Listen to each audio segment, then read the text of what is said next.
Yesu ashimwe, hashimwe Imana Data wa twese umpaye uyu mwanya wemeye kumpa kuba umuyoboro w'ubutumwa bwayo bwiza. Nitwa Bizimana Samuel, tugiye kubana muri uyu mwanya mugufi w'ijambo ry'Imana. Turasoma ubutumwa bwiza uko bwanditswe na Yohana igice cya 4 umurongo wa 13. Yesu aramusubiza ati, umuntu wese unywa aya mazi azongera kugira inyota, ariko unywa amazi nzamuha ntazagira inyota rwose iteka ryose, ahubwo amazi nzamuha azamuhindukiramo isoko y'amazi adudubiza kugeza mu bugingo buhoraho. Biragaragara ko Yesu yihamirizaga ubwe, kandi ni nk'ikiganiro yahaga umuntu. Aha yaganiraga n'umusamariyakazi amubwira ko akeneye amazi yo kunywa, ariko uyu musamariyakazi aza kumugora. Yesu amuhamiriza ubwe yuko iyo aza kumenya umusabye amazi uwo ari we, abamuhaye kuri ayo mazi nawe akamuha amazi y'ubugingo.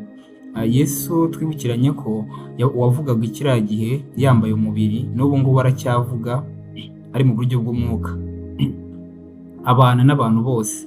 Yabyihamirije ubwe muri Yohana 14 umurongo wa 18, aravuga ngo simbasize nk'imfubyi, ahubwo nzaza aho muri.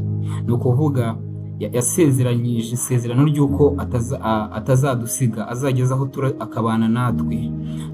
Umuntu wese umwizera, umuntu wese umushaka akomeza kumuganiriza amagambo meza nk'aya, aradusaba ko tumwegera, tumenya ko ari we soko y'ibyishimo, ari we soko y'amahoro. Iyi si itanga amahoro, iyi si itanga ibyishimo, yego pe rwose birahari, ariko ibi byishimo byo mu isi ni iby'umwanya mutoya. Ariko muri Kristo harimo ibyishimo by'umwanya muremure. Petero yigeze abivuga neza mu rwandiko rwe rwa mbere igice cya 2, aravuga ngo niba mwarasogongeye mukamenya ko uyu mwami wacu agira neza, nimumwegere niwe buye rizima. Bene data, reka tuganire. Niba twarasogongeye koko tukamenya ko uyu mwami agira neza, tumwegere, dukomeze tugire ishyaka tumwegere. Ubwo yari kuvuga aya magambo yasubiyemo ubuhanuzi bwanditswe n'umuhanuzi Yesaya igice cya 28 umurongo wa 16, aravuga ngo ubwo Imana yabwiraga Abisiraheli ngo dore ndashyiriwe muri Siyoni, kandi ni ibuye ryatoranijwe, ni iry'igiciro cyinshi, kandi uryizera wese ntazakorwa n'isoni. Uwizera iri buye wese ntago azakorwa n'isoni. Uwizera iri buye ryatoranijwe ntago azakorwa n'isoni. Tugume kuri Yesu, tumushake, niwe wenyine watumara inyota, niwe wenyine ufite iriba rimara inyota.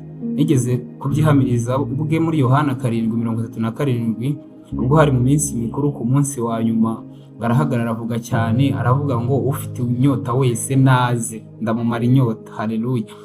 Ufite inyota wese, muri Kristo niho tubasha gushirira inyota, muri Kristo niho tubasha kubonera ibyo dushaka. Ndabasaba nanjye nisaba ngo dushake Imana, niho hari ubuzima, niho hari ibyishimo. Iyi si yaduha ibyishimo, ariko ibyo byishimo ni iby'umwanya mutoya, yewe harimo n'umuvumo, kuko hari ibyo dushobora guhura nabyo mu minsi izaza biturutse kuri bya byishimo by'akanya gato twagize. Ariko muri Yesu harimo umurage. Uwo murage ni umurage mwiza, ni umurage w'amahoro uzakurikira n'abandi bazadukomokaho bose, baba bo twabyaye cyangwa tutabyaye. Ni ibyishimo bimara umwanya muremure. Dukwiriye guhora tugira inyota nk'uko Mose yamaraze igihe kirekire agendana n'Imana. Kuva 33 umurongo wa 18, aravuga ngo nyereka ubwiza bwawe burabagirana. Kandi yari asanzwe abubona, ariko yari ashaka kumenya, yumvaga ahora afite inyota. Imana nayo irabikunda ko duhora dufite inyota. Imana irabishaka ko duhora dufite inyota, irashaka ko duhora dushaka ngo itwiyereke. Ndabasaba nisaba ngo iyi nyota twere kuyishira, duhore dufite inyota yo gushaka Kristo, duhore dufite inyota yo kumenya Imana. Tube nk'uyu musamariyakazi wageze aravuga ngo ndakwinginze nyereka ayo mazi y'ubugingo. Kristo araduhamagara, aradushaka, aranshaka, nawe aragushaka ngo aduhindure, atugire abantu bazima, aduhindure abantu bafite ibyishimo, bafite amahoro adashira.